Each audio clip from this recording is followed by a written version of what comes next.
며칠 후면 개천절입니다. 개천절은 우리나라의 건국 기념일이에요. 1919년 4월 11일 대한민국 임시정부가 수립되면서 임시정부가 음력 10월 3일을 건국 기념일로 공식 제정했습니다. 그 이후부터 개천절 행사는요, 일제 탄압 속에서 민족 정신을 고취하는 데 중요한 역할을 감당했습니다. 우리 정부는 해방 이후 1949년 국민들이 잘 기억하실 수 있도록 양력 10월 3일로 변경했습니다. 개천절은 역사적으로 고정할 수 있는 것이 아닙니다. 그러나 민족 정신의 관점에서 한국 사람이라면 신앙과 관계없이 모두 기억하고 자긍심을 가져야 하는 소중한 날이라고 생각합니다. 개천절은 그 안에는 건국의 이념이 담겨 있습니다. 개천절은 말 그대로 하늘이 열린 날이에요. 하늘의 아들이 하늘을 열고 땅으로 내려왔습니다. 우리나라는 하늘과 이어진 나라라고 하는 거예요. 땅 위에서 하늘의 마음으로 다스려지는 새로운 나라가 이제 건국되었음을 알리는 것이죠. 홍익인간은 하늘의 마음으로 사람을 널리 복되게 하는 것을 의미합니다. 사람 하나하나가 하늘과 이어진 소중한 존재라고 하는 그 개념이 홍익인간 안에 담겨 있습니다. 홍익인간이라고 하는 이 개념은요, 성경에서 찾아볼 수 있습니다. 여러분이 잘 아시는 아브람 있잖아요. 아브라함이라고 하는 이름을 얻기 전에 아브람이었습니다. 아브람은 그냥 아버지라고 하는 뜻이었죠. 그런데 그 아브람이 하나님의 은혜 안에서 새로운 삶을 시작할 때 아브라함이 되었습니다. 아브라함이 아버지라면 아브라함은 어떤 뜻인가? 모든 사람에게 복을 주는 아버지라고 하는 뜻입니다. 이념과 사상, 나라와 가족을 초월해서 모든 사람에게 복을 나누며 살았던 아브라함을 신앙의 출발점으로 여기는 것이 바로 성경이라고 하는 거예요. 우리 조상들은 하나님을 몰랐습니다. 그러나 하늘과 땅이 이어지는 복된 소식을 받아들인 성숙한 조상들이었습니다. 세상의 모든 복음은 선교사를 통해서 전해졌거든요. 세계에서 유일하게 선교를 받기 전에요, 복음을 스스로 받아들인 나라가 우리나라예요. 한국 기독교인들은요, 개천절에 자부심을 가져야 합니다. 왜냐하면 우리가 믿고 있는 이 그리스도교, 기독교도 하늘이 열리는 날, 개천절에서 시작하기 때문입니다. 예수님은 세례를 받으시고요, 하늘이 열리는 것을 보셨습니다. 예수님은 개천을 깨닫고 그리스도의 사역을 시작하셨다는 것입니다. 우리의 삶을 돌아보면 삶을 가로막는 장벽과 장애물로 가득합니다. 우린 수시로 부딪히고 넘어집니다. 한계를 느끼면 낙심하고 좌절하게 됩니다. 그러나 우리가 가야 하는 길은요, 장벽 너머에 있고요, 장애물 너머에 있다라고 하는 거예요. 주저앉으면 안 되는 게 우리의 인생이에요. 장벽과 장애물을 넘어서야 한다는 것이죠. 삶의 장벽과 장애물을 넘게 하는 답은요, 하늘에 있습니다. 그렇다고 해서 하늘만 바라보면 답이 있는 것이 아니에요. 하늘을 바라보되 하늘이 열리는 것을 봐야 합니다. 하늘이 열리고 하늘과 이어질 때 우리는 복된 삶을 살아갈 수 있습니다. 우리 모두 오늘 말씀을 통해 하늘이 열리고 복된 인생과 가정을 이루게 되시길 주님의 이름으로 축원합니다.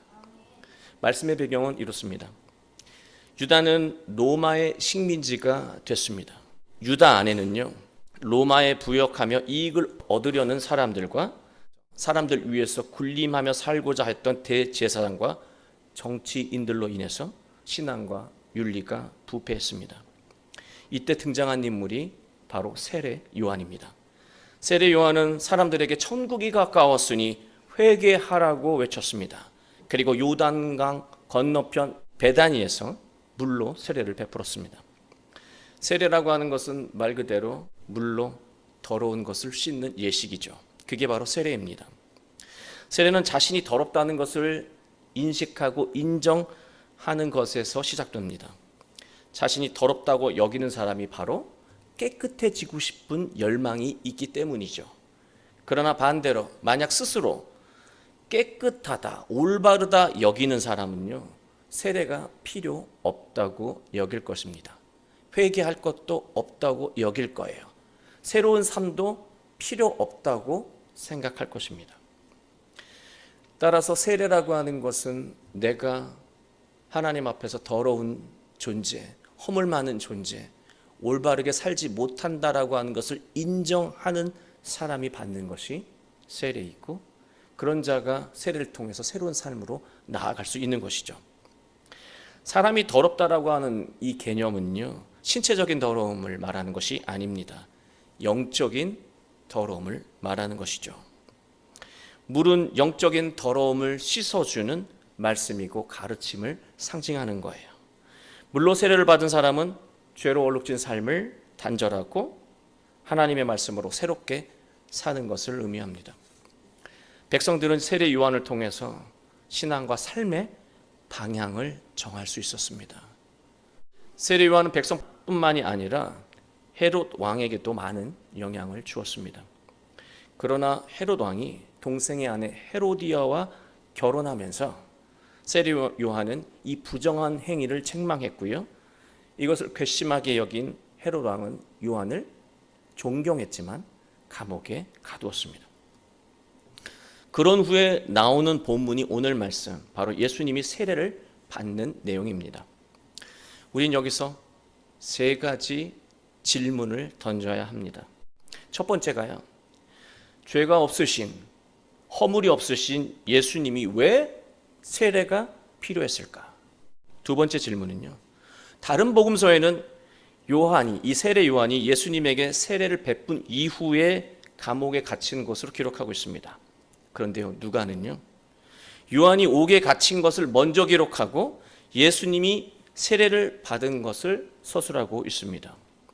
그래서 주석가들은요, 이것을 해석하기 위해서 이 내용은 역사를 기록하듯이 시간의 순차에 따라 기록한 것이 아니라 중요한 내용을 삽입한 것이다, 그렇게 해석을 합니다. 그러나 그 어떤 복음서보다요, 예수님의 어린 시절까지 기록하면서, 다른 복음서에는 예수님의 어린 시절이 나오지 않아요. 그 어린 시절까지 순차적으로 기록하면서 예수님의 일대기를 기록한 누가가 왜 이렇게 시간 순서가 맞지 않게 이 상황을 기록했을까? 분명히 의도가 있다라고 하는 것이죠. 그 의도를 알아야 합니다. 세 번째는요, 다른 복음서는 예수님이 세례를 받으시고 물에서 나오자 곧바로 하늘이 열렸다고 기록하고 있는데요, 유독 누가복음만요, 세례를 받으시고 기도하실 때 하늘이 열렸다고 기록하고 있습니다. 예수님이 기도하신 것을 포함시키고 있다라고 하는 것입니다. 이 세 가지의 비밀을 우리가 알 수 있다면 삶의 장벽과 장애물로 막혀있던 우리의 삶에 하늘이 열릴 수 있다는 것입니다. 첫 번째 볼까요? 죄 없이 순결하신 예수님이 왜 세례를 받은 것일까? 늘 궁금하셨죠. 예수님이 세례를 받으신 이유는요, 씻김에 있는 것이 아니라요, 더러움의 씻김에 있는 것이 아니라요, 바로 물, 하나님의 말씀으로 상징되는 그 물, 그 가르침에 있었다라고 하는 것입니다. 구약 때부터 하나님의 말씀과 메시아를 예언해온 수많은 선지자들, 이 선지자들의 이 전통을 계승하는 마지막 선지자가 누구입니까? 바로 세례 요한이에요. 예수님은 그리스도의 사역을 하시기 전에요, 가르침이, 선지자의 가르침이 필요하셨던 것입니다. 예수님이 세례 요한에게 세례를 받았다라고 하는 것은 더러움을 씻기 위해서가 아니라요, 예수님이 세례 요한의 가르침을 받으시기 위해서 세례를 받으셨다라고 이해할 수 있는 것입니다. 우린 여기서 놓쳐서는 안 되는 것이 있습니다. 하나님의 말씀은요, 누군가에게 주시는 말씀이 아니라고 하는 거예요. 하나님의 말씀은 나에게 주시는 말씀이 아니고 나를 힘들게 하는 삶의 환경을 위해서 주신 말씀이 있고, 나를 고통스럽게 만드는 내 인생의 장애물처럼 여겨지는 그 사람을 위해 주시는 말씀이라고 여겨서는 안 된다라고 하는 거예요. 하나님의 말씀은 바로 나에게 주시는 말씀이에요. 하나님의 말씀이 나에게 주시는 말씀이라고 여길 때 비로소 하늘 문이 열리기 시작한다는 것입니다. 두 번째입니다. 세례 요한이 감옥에 투옥된 것을 굳이 먼저 기록한 후에 예수님이 세례를 받으셨다고 기록한 그 누가의 의도는 무엇이었을까? 특별한 의도가 없다면 예수님께서 세례를 받으셨고 그 이후에 요한은 감옥에 갇혔습니다. 그렇게 기록해도 되잖아요. 굳이 먼저 감옥에 갇혔다라고 말한 그 다음에 곧바로 예수님이 세례를 받았다라고 기록한 것일까? 그 의도가 무엇일까? 우리가 이것을 알아야 합니다. 예수님은 분명 세례 요한에게 세례를 받은 것이 사실입니다. 그러나 세례를 말씀과 가르침을 통해서 깨달음을 얻고 새롭게 살아가는 출발점으로 우리가 이해한다면 굳이 눈앞에 요한이 없어도요, 예수님은 세례 요한에게 세례를 받을 수 있는 것입니다. 예수님은 3장 3절부터 시작되는 세례 요한의 가르침을 이미 듣고 계셨어요. 감옥에 투옥되기 전에 외치셨던 세례 요한의 가르침을 듣고 계셨다는 것이죠. 그 말씀이 이사야 40장 3절 이하 말씀인데요. 이 말씀은 그리스도에 대한, 앞으로 오실 그리스도에 대한 예언이었습니다. 예수님은 세례 요한이 전하는 이사야 말씀을 통해 깊은 영감을 받으셨습니다.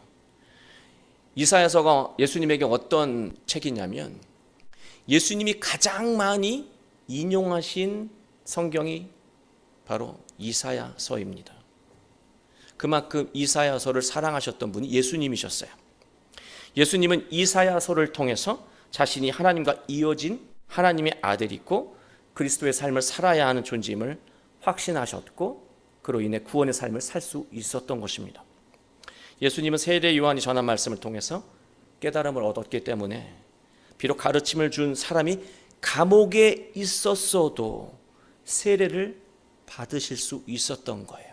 가르침을 통해서 그리스도의 삶을 확신하실 수 있었던 것입니다.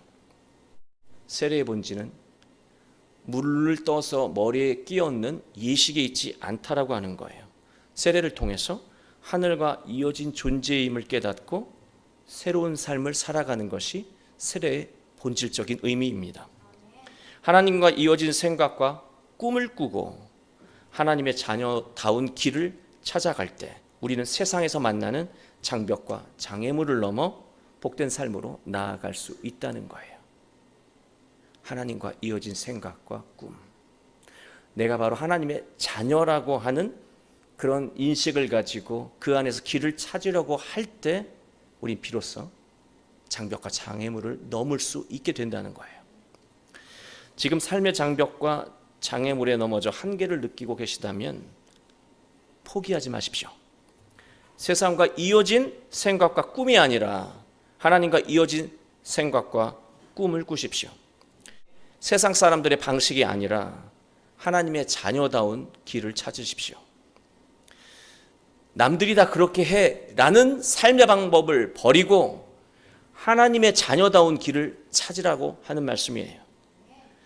그러면 우리는 우리 안에서 말씀하시는 성령의 음성을 선명하게 들을 수 있고 우리는 상황을 정확하게 분별하면서 올바른 길로 나아갈 수 있게 된다는 것입니다. 바로 성경에서 말하는 성령의 세례가 바로 이것을 의미하는 거예요. 중요한 순간마다 그릇된 우리의 생각을 성령이 내려놓게 하시고 복된 길로 결단하며 나아가게 만드는 것, 그게 바로 성령의 세례라고 하는 것이죠. 세 번째입니다. 누가는 예수님이 세례를 받으신 후에 곧바로 하늘이 열렸다고 하지 않고 그 사이에 예수님이 기도하셨다라고 하는 내용을 포함시키고 있다는 거예요. 굳이 말이죠. 우린 기도를 습관적으로 그렇게 표현하죠. 기도하겠습니다. 그런 어떤 신앙의 습관에 의해서 기도하셨다라고 하는 것을 기록하신 것일까? 아니에요. 기도가 중요하기 때문에, 세례를 받은 후 기도가 중요하기 때문에, 하늘이 열리기 위해서는 기도가 중요하기 때문에 이 내용을 삽입한 것입니다. 예수님은 세례를 받으시고 무엇을 기도하셨을까? 예수님에게 영감을 준 이사야서는요, 장차 오실 그리스도에 대해 자세히 설명하지만 좋은 말만 있었던 것은 아니었습니다. 주로 고난에 대한 이야기였습니다. 이사야서 53장을 보잖아요. 고난받는 종에 대해서 서술하고 있습니다. 그는 멸시를 받아 사람들에게 버림받았으며 간고를 많이 겪었으며 그는 실로 우리의 질고를 지고 우리의 슬픔을 당하였거니와 그의 찔림은 우리의 허물 때문이요 그의 상함은 우리의 죄악 때문이라. 그가 징계를 받았으므로 우리는 평안을 누리고 그가 채찍에 맞음으로 우리는 나음을 받았도다. 우리는 좋은데 그리스도의 길을 걸어가야 하는 예수님의 입장에서 이 말씀은 너무나 답답하고 고통스러운 말씀이 될 수도 있다는 것이죠. 하나님이 주신 말씀으로 삶의 방향을 정하셨지만 그 내용은 실로 답답한 내용들이었습니다. 피하고 싶은 말씀들이었어요.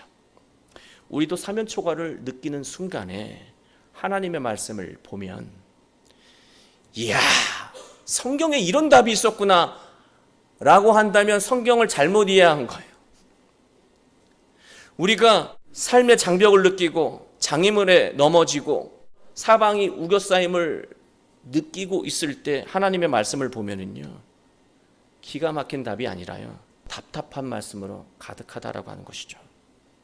이 말씀이 지금 내 삶의 문제와 무슨 관계냐고 하는 거예요. 지금 내가 겪고 있는 삶의 이 고통과 이 말씀이 대체 무슨 연관이 있냐는 생각이 든다는 것이죠. 그리고 어찌됐건 말씀대로 살면 되겠지라고 막상 말씀대로 살려고 하면은요, 우리 마음속에 순간 이런 생각이 들어요. 내 문제는 이건데 말씀은 전혀 동떨어진 내용 같고 이 내 문제도 풀지 않은 이 상황에서 이 말씀대로 살면 삶이 더 복잡해지는 것이 아닐까.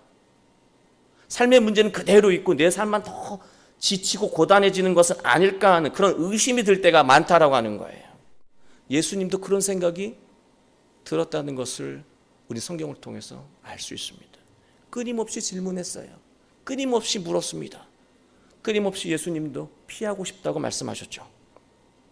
그게 하나님의 말씀이에요. 예수님도 기쁨보다 부담스러움과 두려움, 괴로움을 느끼셨을 거예요. 이사야 말씀을 통해서.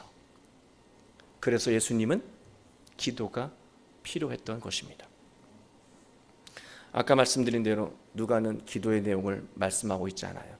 이 기도의 내용이 무엇인지 알아야 우리도 장벽을 넘어서고 장애물을 넘어설 수 있는데 기도의 내용이 뭘까 궁금하단 말이죠. 그런데 성경은 기록하고 있지 않다는 거예요. 그러나 다행히 누가는 우리에게 눈이 있는 자는 볼 수 있도록 힌트를 남겨놓았습니다. 그 중요한 힌트가 오늘 말씀 다음에 나오는 내용이에요. 예수께서 가르치심을 시작하실 때 30세쯤 되시니라.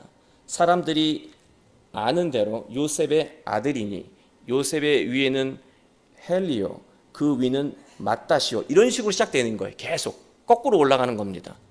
조상을 거꾸로 올라가는 거예요. 마태복음을 보면 아브라함부터 시작해서 예수님에게까지 이릅니다. 그 안에는 다윗도 거치고요, 그렇죠? 이새도 거치고 다윗도 거치고 그렇게 해서 예수님께로 오죠. 시간 순차적으로 역사적으로 기록하고 있습니다.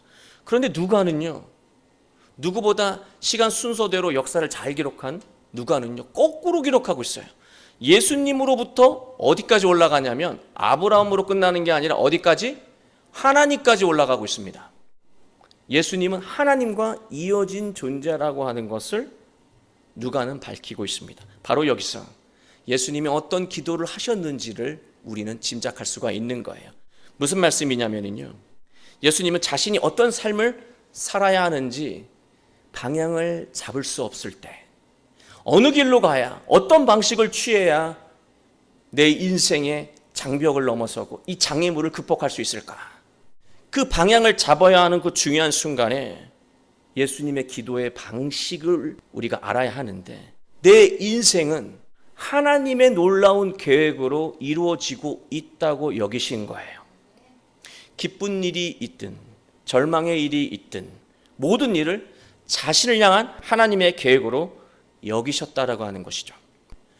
바로 하나님과 이어진 존재로 예수님은 이해하고 있었고, 모든 삶의 방향을 하나님의 계획 안에서 찾으려고 노력하셨습니다. 그런 노력이 있은 다음에 삶의 단계는 무엇입니까? 하나님의 계획으로 이 기쁜 일이든 어려운 일이든 겪게 된다면 어디서 길을 찾고 답을 찾아야 합니까? 하나님의 말씀 안에서, 하나님의 뜻 안에서 길을 찾아야 하는 것이죠. 그러니 사람을 찾아가지 마시고 조언의 삶을 맡기지 마세요. 하나님에게 나아가 하나님의 말씀 속에서 길을 찾아야 하는 거예요. 예수님에게 필요했던 것은 확신이었습니다. 이미 이사야서를 통해서 자신이 어떤 존재이고 어떤 삶을 살아야 하는지 아셨잖아요. 그러나 막상 이사야 말씀을 쭉 읽다 보니까 그리스도의 삶은 너무나 고단하고 고달프고 고통스럽고 슬픈 인생이에요. 그러나 분명 이 안에서 복된 길, 생명의 길, 구원의 길이 있음을 알면서도 이 길을 막상 걷기는 부담스러운 것이죠. 어떻게 하면 좋을까? 이런 상황 속에서 예수님에게 필요한 건 무엇이었을까? 확신이었던 거죠. 22절 말씀을 보시면요, 성령이 비둘기 같은 형체로 그의 위에 강림하시더니 하늘로부터 소리가 나기를 너는 내 사랑하는 아들이라 내가 너를 기뻐하노라 하시니라. 여기서 하나님이 말씀하신 구절을 직역하면은요 이렇게 됩니다. 너는 나의 사랑하는 아들이다. 나는 너 안에서 기뻐했다. 내가 너를 기뻐한다가 아니고요, 나는 너 안에서, 예수님 안에서, 예수님의 내면에서 기뻐했다. 과거형이에요. 이미 기뻐했다. 예수님이 어떤 삶을 보시고 이미 기뻐하셨다는 것일까요? 고난의 길인 것을 알면서도 하나님의 자녀됨, 그리고 그리스도의 길을 걸어가는 그 다짐을 하고 결단하며 걸어가는 너의 모습에 나는 이미 기뻐했다라고 말씀하시는 거예요. 너는 바로 나의 기쁨이라고 말씀하시는 거예요. 내가 기뻐하는 길을 네가 걷고 있다고 하나님은 예수님의 내면에서 확신을 심어주신 것입니다. 예수님은 바로 성령을 통해서, 하나님의 영이신 성령을 통해서 하나님의 아들이고 올바른 길을 걷고 있음을 확신하실 수 있었던 것입니다. 예수님은 기도 안에서 자신이 어떤 존재이며 어떻게 살아야 하는지 명확하게 확신하게 된 것이죠. 세례 요한이 그러잖아요. 나는 물로 세례를 베푸지만 장차 오실 그 예수 그리스도 메시아는 성령을 통해 세례를 베푸신다. 성령은 어디에 계십니까? 바로 여러분 안에 계십니다. 우리 안에 계세요.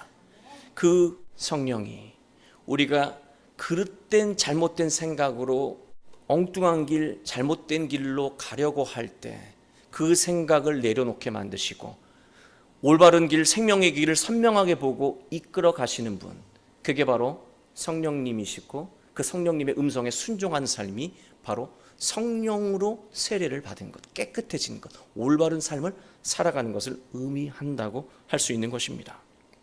우리가 하나님의 자녀다운 삶, 하나님의 말씀으로 살려고 할 때마다 우리를 두렵게 만드는 내면의 소리가 있죠. 오늘은 고단하니까 하나님의 말씀대로 사는 것을 다음으로 미루게 하는, 합리적으로 미루게 하는 수많은 외침이 우리 안에 많습니다. 그러나 그러한 마음이 우리의 삶을 지배하는 순간에 우리는 성령의 음성에 귀를 기울여야 합니다. 성령께서 우리에게 확신을 주십니다. 올바른 길을 가야지.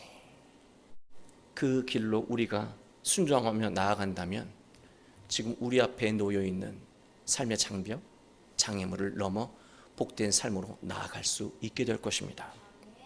예수님은요, 하나님의 말씀 안에서 하늘이 열리는 개천을 보셨습니다.